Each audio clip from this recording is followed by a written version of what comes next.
Dans les titres de l'actualité présidentielle au Burundi, le candidat du parti au pouvoir, Evariste Ndayishimiye, a déposé ce mardi son dossier de candidature à la CENI.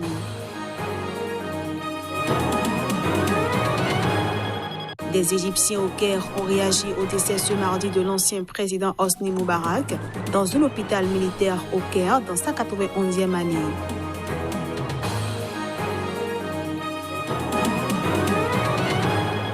Et puis au Bénin, l'ONG Changement Social Bénin a plaidé pour l'application effective des peines alternatives à l'emprisonnement.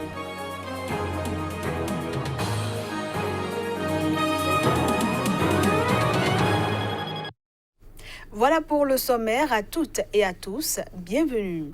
Les leaders du G5 Sahel se sont réunis ce mardi pour un sommet ordinaire en Mauritanie.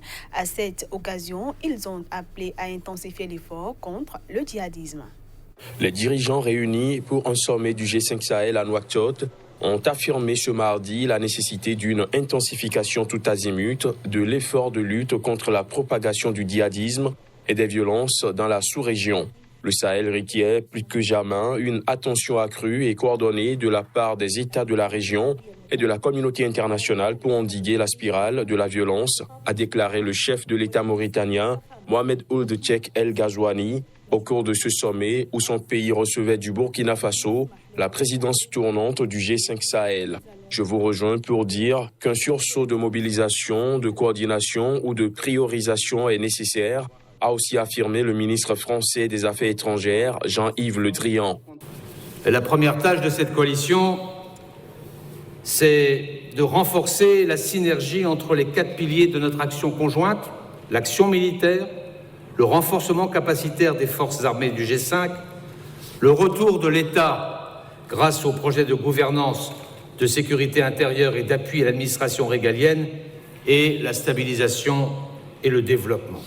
Le G5 Sahel, qui inclut également le Mali, le Niger et le Tchad, et qui fournit depuis 2014 un cadre de coopération entre les 5 pays pour la sécurité et le développement, tenait ce sommet ordinaire alors que le Sahel est confronté à une forte poussée djihadiste et une sévère dégradation sécuritaire aggravée par une série de défis démographiques, économiques et environnementaux sans solution apparente à court terme.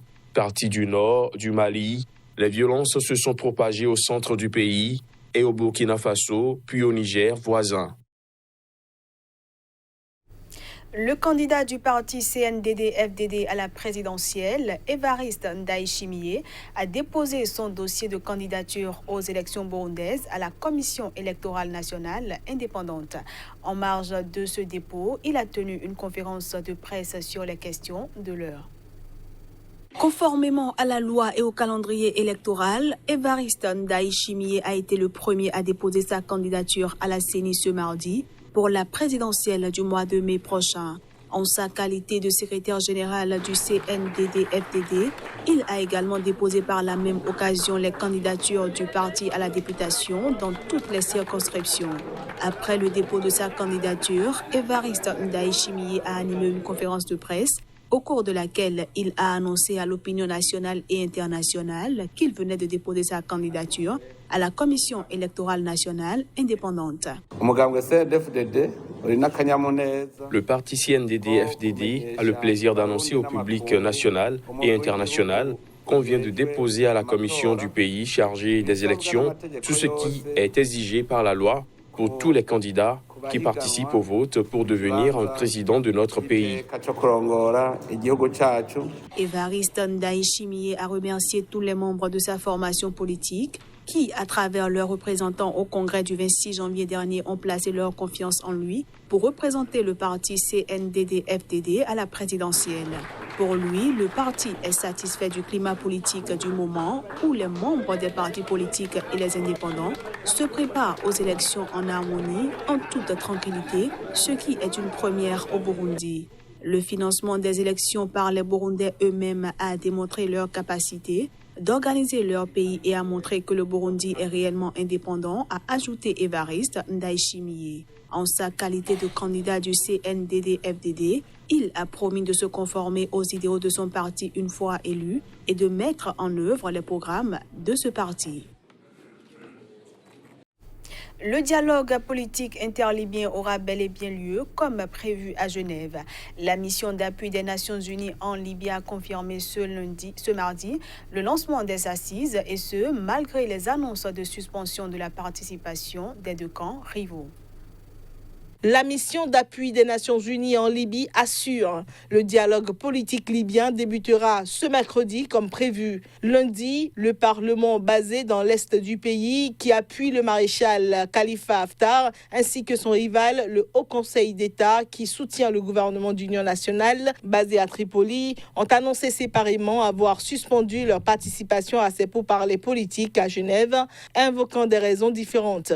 Le présent dialogue politique doit inclure 13 représentants du Parlement pro-Haftar, 13 représentants du Haut Conseil d'État et des personnalités invitées par l'émissaire de l'ONU, Ghassan Salamé. Depuis 2015, deux autorités rivales se disputent le pouvoir en Libye, le gouvernement d'union nationale, basé à Tripoli, et un pouvoir incarné par le maréchal Khalifa Haftar dans l'Est, qui a lancé en avril 2019 une offensive pour s'emparer de Tripoli. Depuis avril 2019, les affrontements ont causé la mort de plus de 1000 personnes. Je le disais en titre, des Égyptiens au Caire ont réagi au décès de l'ancien président Hosni Moubarak.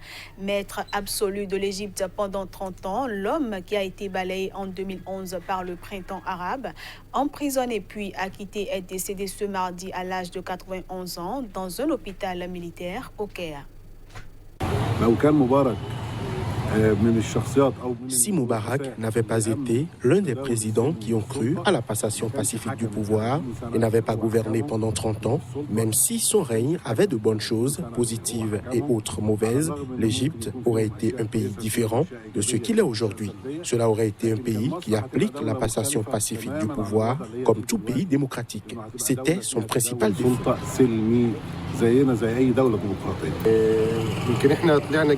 Peut-être que nous, la génération des années 70 et 80, nous avons grandi avec cet homme que nous considérions comme un père. Il a été au pouvoir pendant plus de 30 ans. Qu'il repose en paix. C'était un homme respectable et c'est ce que nous avons vu dans les médias. Mais ce n'est pas à nous de juger sa personnalité. Qu'il repose en paix. C'était une personne respectable et nous avons été témoins de beaucoup de choses en son temps, mais il a subi beaucoup d'injustices dans ce pays. C'était une grande injustice. Mais qu'allons-nous dire? Qu'il repose en paix. L'ONG Changement Social Bénin a plaidé pour l'application effective des peines alternatives à l'emprisonnement. L'organisation a mené une étude dont les résultats ont été dévoilés au cours d'un atelier de vulgarisation qui s'est tenu à Cotonou, au Bénin. L'étude objet de ces assises repose sur une hypothèse. Vérifier si le surpeuplement carcéral est dû au délai des décisions de justice ou à l'inapplication des peines alternatives à l'emprisonnement. À l'arrivée, le résultat ne fait l'objet d'aucun doute. Cette étude a confirmé cette hypothèse et a fait constater qu'il y a un grand nombre de personnes qui sont donc en attente, certains depuis 5 ans pratiquement. Mais il se trouve quand même qu'à la date d'aujourd'hui, il y a des personnes qui ont commis des infractions éligibles, si on va dire, à l'application de peines alternatives et qu'il n'est pas encore constaté que ce sont ces peines alternatives qui soient véritablement envisagées. Il faut alors envisager la mise en œuvre des dispositions du Code pénal pour désengorger les prisons au Bénin. Sur le sujet, le ministère de la Justice est du même avis. Une politique pénale allant trop à l'encontre des aspirations de la société est à terme vouée à l'échec. Les juridictions s'efforcent donc de développer leur action dans 2 directions. Il s'agit de la répression de la délinquance, mais aussi de la perception des justiciables des différentes mesures répressives. Mais en attendant des résultats plus probants, l'ONG Changement Social Bénin pense déjà s'attaquer à d'autres chantiers. Le milieu carcéral n'est pas toujours l'objet des préoccupations. Nous avons tout fait de penser à d'autres préoccupations toujours importantes, au même titre que la satisfaction des droits des personnes en milieu carcéral, et j'espère que les résultats pourront permettre d'avancer un peu plus sur la thématique. On passe à présent à la revue de presse Afrique.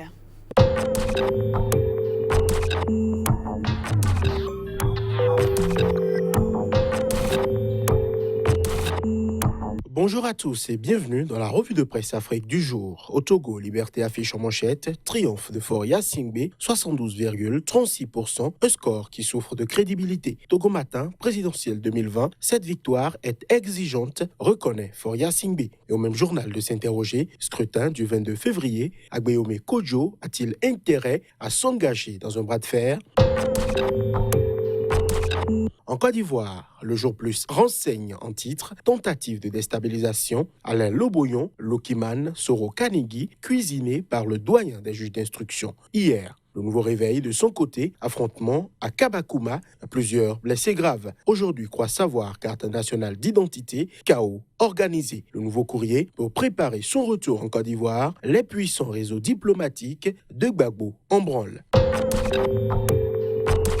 Au Sénégal, Direct News affiche en manchette rapport du Fonds monétaire international et des comptes au rouge. Le Sénégal file droit vers un surendettement. Là, à présent, utilisation des facteurs identitaires. Bachir Diagne sert une leçon aux politiques. Sud Quotidien, dégradation de la qualité de l'air à Dakar et sur l'ensemble du Sénégal, tsunami de poussière.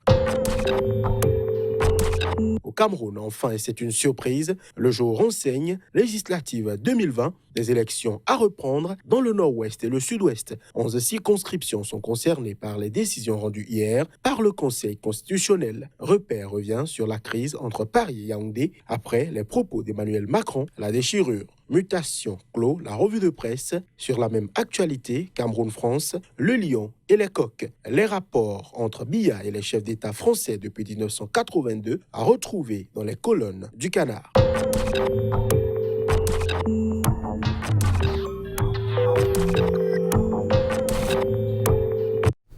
Et c'est la fin de cette édition que je vous remercie d'avoir suivi. À bientôt.